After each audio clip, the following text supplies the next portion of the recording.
इसी कार्य को लेते हुए लगभग 2 करोड़ से ज्यादा हम सुझाव लेने वाले हैं। एक व्यापक सुझाव लेने वाले 2 करोड़ से ज्यादा, और उसी तरीके से विभिन्न स्तरों पर लोगों का सहयोग मिले, सुझाव मिले, इसको हम करने वाले हैं। और इसके लिए ये जो आप सुझाव की पेटी देख रहे हैं, this suggestion box, approximately 30,000 suggestion box सारे बंगाल में ये हम उपलब्ध करवाएंगे। हमारे जो 294 विधानसभाएं हैं, सभी विधानसभाओं में लगभग 100 पेटियां, सुझाव की पेटियां रखी जाएंगी। 50 पेटियां लेकर के हमारे घर घर हमारे कार्यकर्ता जाएंगे और 50 हम स्ट्रेटेजिक स्थानों पर रखने वाले हैं, प्रोमिनेंट स्थानों पर रखने वाले हैं, प्रमुख स्थानों पर रखने वाले हैं, ताकि हम उनका सजेशन ले सकें और उसको हम उस तरीके से आगे बढ़ाएंगे। उसी तरीके से आज मैं एलईडी रथ का भी श्री गणेश करने वाला हूं। ऐसी एलईडी रथ लगभग 294 हर विधानसभा के लिए एक रथ की व्यवस्था की गई है, जिसमें हम डिजिटली सुझाव दिया जा सके इसकी व्यवस्था भी करेंगे। और साथ ही साथ हमारा एक मिस्ड कॉल नंबर होगा 9727294294। ये इस मोबाइल पर हम मिस्ड कॉल करके हम सजेशन अपने दे सकते हैं। यही नंबर व्हाट्सएप के तरीके से इस्तेमाल हो सकता है और हम व्हाट्सएप संदेश दे सकते हैं, तो कि हमारे को लोगों का सुझाव मिल सके। और इसी तरीके से www.lokosonarbangla.com, इसमें हम अपना सुझाव दे सकते हैं। इस तरीके की डिजिटली व्यवस्था भी हम लोगों ने की है। मित्रों, ये कैंपेन 3 मार्च से लेकर के 20 मार्च तक हर विधानसभा में यह कवर करेगा, और हमारी सुझाव की पेटियां ये 3 मार्च से 20 मार्च को, और 20 मार्च को हम इसको पूरा करने वाले हैं। जिस बात को प्रधानमंत्री जी ने कहा असोल परिवर्तन, उस असोल परिवर्तन के लिए सोनार बांग्ला का सपना कैसे पूरा किया जा सकता है, इसको हम प्रयासरत रहेंगे। यही नहीं, जब हम असोल परिवर्तन की बात करते हैं तो आयुष्मान भारत को हम लागू करेंगे, और 4 crore 67 lakh people who are entitled to be covered under Ayushman Bharat and getting a facility of 5 lakh rupees health cover every year, इसकी भी हम व्यवस्था करेंगे। जब हम आयुष्मान भारत की बात करते हैं तो साथ ही साथ प्रधानमंत्री किसान सम्मान निधि, लगभग देश में 10 करोड़ किसान हैं, 73 लाख के आसपास किसान बंगाल में हैं। प्रधानमंत्री किसान सम्मान निधि की 6 किस्तें, 7 किस्तें दी जा चुकी हैं, लेकिन बंगाल का किसान इससे वंचित रहा है। प्रधानमंत्री जी ने कहा है कि हम पिछली किस्त भी देंगे, और साथ ही साथ जब सरकार हमारी आएगी तो प्रधानमंत्री किसान सम्मान निधि बंगाल की धरती पर लागू होगा और 73 लाख किसानों को उसका लाभ मिलने वाला है। यानी पुरानी किस्तें भी, और पुरानी किस्तें अगर साथ जोड़ ले तो 14,000 रुपए की एक किसान को पुरानी पेमेंट होगी, और आगे चल करके उसको हम जोड़ेंगे। इस तरीके से हम काम करने वाले हैं। उसी तरीके से प्रधानमंत्री फसल बीमा योजना को और व्यापक बनाएंगे। उसी तरीके से 7th पे कमीशन को, यहाँ 7th पे कमीशन को लागू करेंगे, ताकि हमारे एम्प्लॉय भाई जो उससे वंचित रह गए हैं वो 7th पे कमीशन का भी लाभ उठा सकें। और बंगाल में एक नई संस्कृति हम देने वाले हैं, no cut money, no cut money, भ्रष्टाचार मुक्त विकास युक्त बंगाल हम देने वाले हैं। और उसी तरीके से रेफ्यूजी वेलफेयर के स्कीम्स को हम लॉन्च करेंगे।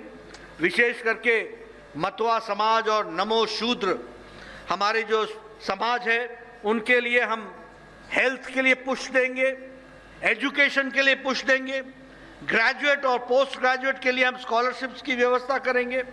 और इसी तरीके से बंगाल जो हमेशा एक अच्छे विचारों के लिए जाना गया है, दुर्भाग्य से यहां नक्सलिज्म भी पनपा। उस नक्सलिज्म को समाप्त करने के लिए हर प्रयास को हम पूरा करेंगे, यह भी हम आपको बताना चाहते हैं। बंगाल जो आज भ्रष्टाचार की दृष्टि से हम सबके सामने कई तरह की चर्चाएं आई हैं, उसको हम भ्रष्टाचार मुक्त रखेंगे और उस भ्रष्टाचार मुक्त का हम वातावरण बनाएंगे। उसी तरीके से ये जो इल्लीगल कोल माइनिंग हो रही है, इसको भी हम रोकेंगे।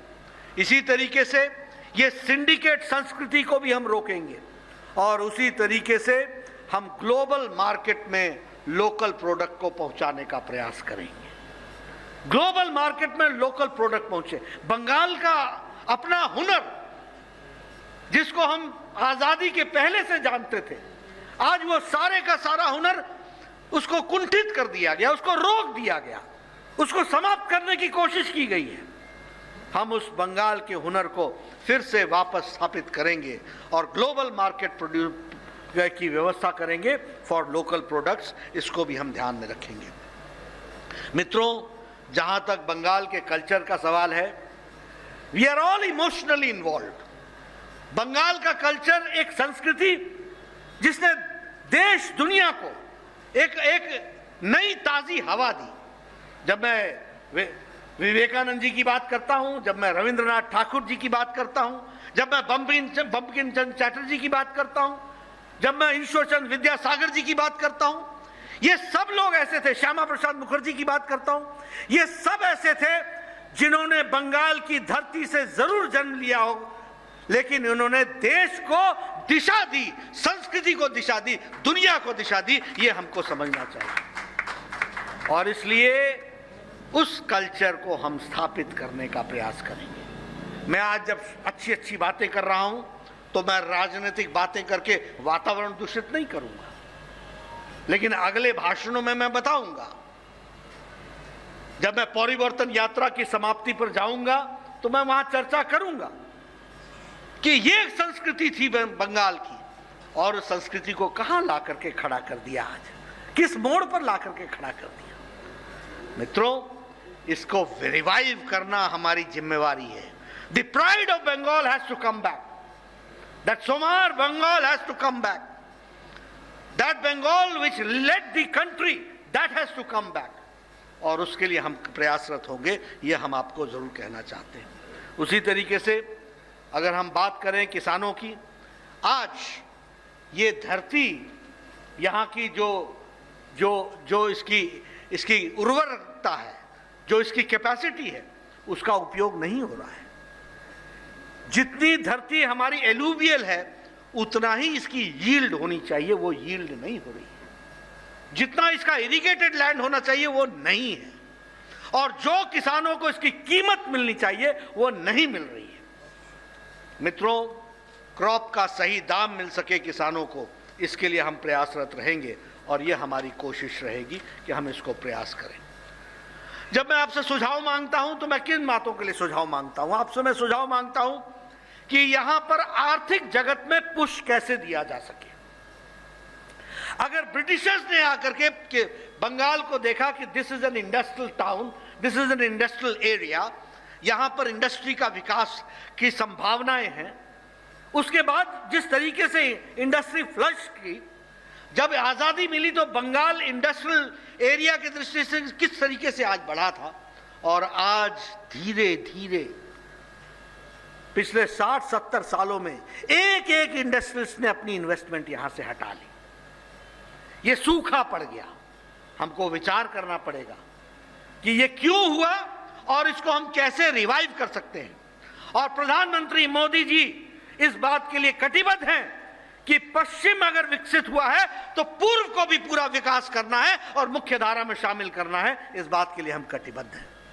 इसलिए हम कैसे इंडस्ट्रियल पुश दे सकते हैं, कैसे हम एग्रीकल्चरल पुश दे सकते हैं, कैसे हम इकोनॉमिक पुश दे सकते हैं, और कैसे हम स्वास्थ्य के दृष्टि से, मुझे दुख होता है, मैं स्वास्थ्य मंत्री था, यहां डेंगू फैला, हमको डेंगू की रिपोर्टिंग ही नहीं दे रही थी सरकार। यहां लोग डेंगू से जाने गंवा रहे थे। मैं स्वास्थ्य मंत्री की दृष्टि से ममता जी से पूछता था, give me the reporting of dengue. वो डॉक्टरों को धमकी देती थी कि यहां से कोई रिपोर्टिंग नहीं होनी, और हमारे को रिपोर्टिंग नहीं हो रही। आप बताओ, national centre for disease control हमारे पास, आप बताओ कि हर तरीके से डिजीज को कंट्रोल करने की व्यवस्था हमारे पास। मैं टीम भेजना चाहती हूं, मैंने टीम भेजी थी, अभी कोरोना में भी टीम भेजी थी। आपने उनको गेस्ट हाउस से बाहर नहीं निकलने दिया। यह बंगाल की जनता के साथ अन्याय। ये हेल्थ को पुश देने की जरूरत है। आप बताइए, कोरोना में यहां पर टीम आई थी कि नहीं आई थी? सेंट्रल टीम आई थी कि नहीं आई थी? आप बताइए, डेंगू के लिए यहां टीम हमने भेजी थी कि नहीं भेजी थी? आपने उनको एक तरीके से कैद कर दिया रेस्ट हाउस में और सर्किट हाउस में, और वो भी सेंट्रल गवर्नमेंट के सर्किट हाउस में, सेंट्रल गवर्नमेंट के जो संस्थान है उनके गेस्ट हाउसेस में, और कहा आप आराम करो और जाओ वापस, हम आपको कोई रिपोर्टिंग नहीं करेंगे। मित्रों, मैं आपसे हेल्थ के दृष्टि से सुझाव चाहता हूं। आयुष्मान भारत तो हम लागू करेंगे ही करेंगे, लेकिन बंगाल, अगर बंगाल हेल्थ में पिछड़ा रहेगा तो देश कैसे आगे बढ़ेगा? इसलिए बंगाल को हेल्थ के दृष्टि से भी पुश देने की जरूरत है। और मैं देखता हूं, देखिए, मैं हिमाचल का रहने वाला हूं। मेरे यहां लोग नैना देवी घूमने आते हैं, मेरे यहां लोग ज्वाला जी घूमने आते हैं, मेरे यहां लोग चामुंडा देवी घूमने आते हैं। ये सब शक्तिपीठ है। छोटा सा प्रदेश, रिलीजियस टूरिज्म। और बंगाल जहां हर शहर, हर गांव किसी न किसी टूरिज्म के, रिलीजियस टूरिज्म से जुड़ा हुआ है, तब भी यहां टूरिस्ट नहीं आ पा रहे हैं। हमको इस पर सुझाव चाहिए। हम कैसे रिलीजियस टूरिज्म को बढ़ा सकते हैं? बंगाल में जिस तरीके का सांस्कृतिक और जिस तरीके का हमको यहां पर पूजा पद्धति की दृष्टि से जो दृष्टि मिली है, उसको हम कैसे बढ़ावा दे सकते हैं? काली पूजा, दुर्गा पूजा देश भर में जानी जाती है, वो बंगाल के नाम से जानी जाती है। उसकी आइडेंटिफिकेशन बंगाल के साथ होती है, और बंगाल उससे वंचित रह जाए, ये हम कभी बर्दाश्त नहीं करेंगे। इसलिए मैं चाहूंगा कि ये सुझाव भी आए और बंगाल रिलीजियस टूरिज्म में भी आगे बढ़े। इसी तरीके से हम उसको बढ़ाने का प्रयास करेंगे। आप देखिए, चाय के बागान, आप बताइए, दुनिया में चाय के बागानों के दृष्टि से हम लोगों ने सारी चीजों को देखा है कि नहीं देखा है, और हमारा नाम है कि नहीं है? प्रधानमंत्री मोदी जी ने 1000 crore rupees for the people of the tea gardens के लिए दिया है। हमको सुझाव चाहिए। चाय बागानों में काम करने वाले लोगों के बच्चों की शिक्षा कैसे उत्तम हो सकती है? उनका स्वास्थ्य उत्तम कैसे हो सकता है? उनको नौकरियों में समावेश कैसे किया जा सकता है? उनको चाय के बागानों में काम करते हुए अच्छी सुविधाएं कैसे दी जा सकती हैं? 1000 करोड़ हैव बीन गिवन इस बजट में, 1000 करोड़ रुपए। सुझाव चाहिए कि वो धरती पर कैसे लगे और कैसे वो कट मनी से बचे, इसकी भी हमको सुझाव चाहिए। ये भी हमको चिंता करने की जरूरत है। कैसे टोलाबाजी से बचे, इसकी भी हमको चिंता करनी चाहिए। इसके बारे में भी हमको बचाव करना चाहिए, और रास्ता आप ही बताएंगे, क्योंकि कट मनी आपको ही देना पड़ता है, उसको कट आप ही करेंगे। इस बात का भी हमको सुझाव चाहिए होगा। ये मैं आपसे जरूर शेयर करना चाहता हूं। मित्रों, अगर मैं बात करूं केंद्र सरकार की योजनाओं की, आप देखिए, अगर स्वच्छ भारत अभियान हमने लागू किया तो लोग हंसे, क्या प्रधानमंत्री मोदी जी लाल किले के प्राचीर से स्वच्छता की बात कर रहे हैं? मित्रों, 11 crore toilets have been constructed in last 6 years। 11 crore, 11 crore toilets बने हैं, और वेस्ट बंगाल में 1.4 करोड़ बने हैं। Do you know what is the meaning of these toilets?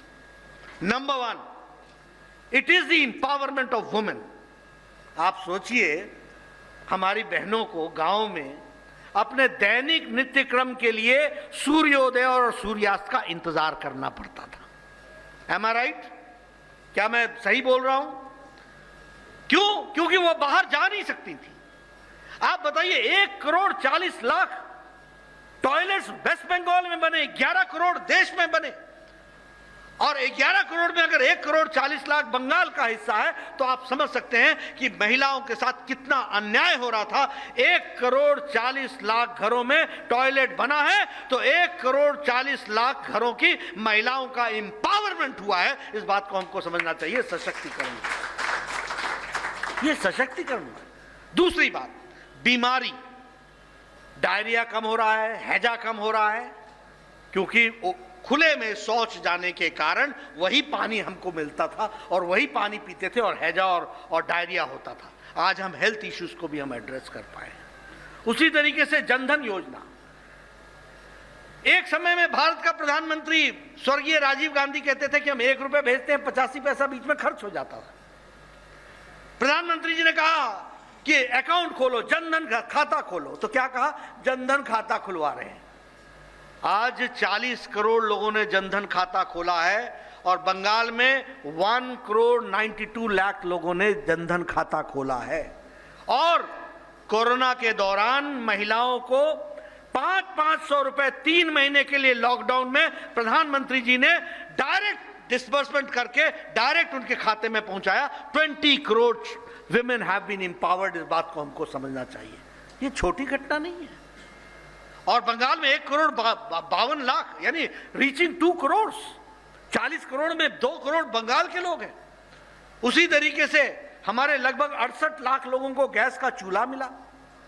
अब ये गैस का चूल्हा कुल मिलाकर के 8 करोड़ बांटा गया और 8 करोड़ में 78 लाख बंगाल के लोग हैं। आप देखिए कितना बड़ा बंगाल का हिस्सा है। और ये चूल्हा जलाना, मैं इसको सिर्फ चूल्हा जलाना नहीं मानता, मैं महिलाओं का सशक्तिकरण मानता हूं। क्योंकि जब वो लकड़ी जला करके चूल्हा जलाती थी तो 200 सिगरेट का धुआं वो डायरेक्ट और इनडायरेक्ट अपने फेफड़ों में लेती थी, पल्मोनरी डिजीज होती थी। आज वो गैस का चूल्हा उनको मिला है, 78 लाख परिवारों को मिला है। 5 मिनट में वो हर एक तरीके का भोजन प्रिपेयर कर सकती हैं और वो धुआं से मुक्त हो गई हैं। Health issue has been addressed and it is an women empowerment which we have to understand. आप बताइए, यहां लगभग 2 करोड़ 60 लाख ऐसे परिवार थे जिनको बिजली नहीं थी, और बंगाल के अंदर लगभग 7 लाख 32 हजार ऐसे परिवार थे जिनको बिजली नहीं थी। सौभाग्य योजना में मुफ्त बिजली पहुंचाने का काम प्रधानमंत्री मोदी जी ने किया है।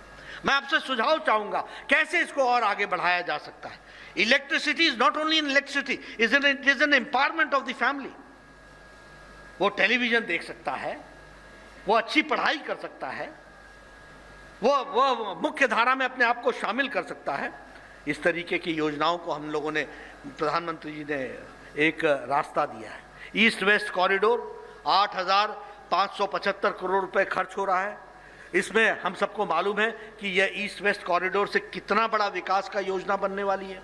उसी तरीके से नेपाल और इंडिया और बांग्लादेश के सड़कों को जोड़ने के लिए 721 करोड़ रुपए देने की व्यवस्था की गई है।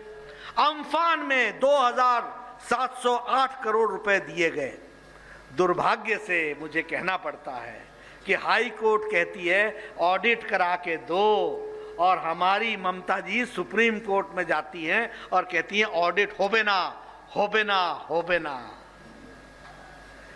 ममता जी एत डर केनो, एत भय केनो?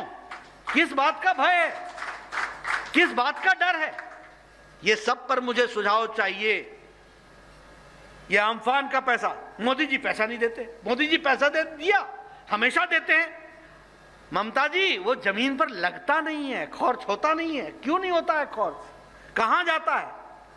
राशन दिया 80 करोड़ की जनता को, पूरे मार्च महीने से लेकर के दीपावली तक 5 किलो गेहूं, 5 किलो चावल और 1 किलो दाल दी।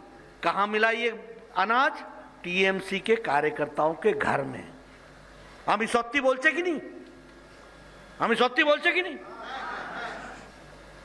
ये टीएमसी के घर में अनाज क्या कर रहा था? फिर बोलते अनाज दिया नहीं, आया नहीं, लिया नहीं। अरे सब डकार गए और फिर बोला लिया नहीं, क्या है मतलब? इसलिए मुझे इस पर भी सुझाव चाहिए कि कैसे जनता को जो अनाज प्रधानमंत्री जी भेजे वो जनता को कैसे मिल सके, इस बात को हमको सोचना चाहिए। 7 फरवरी को प्रधानमंत्री जी हल्दिया आए थे, 4,70,700 करोड़ रुपए का उन्होंने प्रोजेक्ट्स सैंक्शन किए। उसी तरीके से 22 फरवरी को हुबलू आए।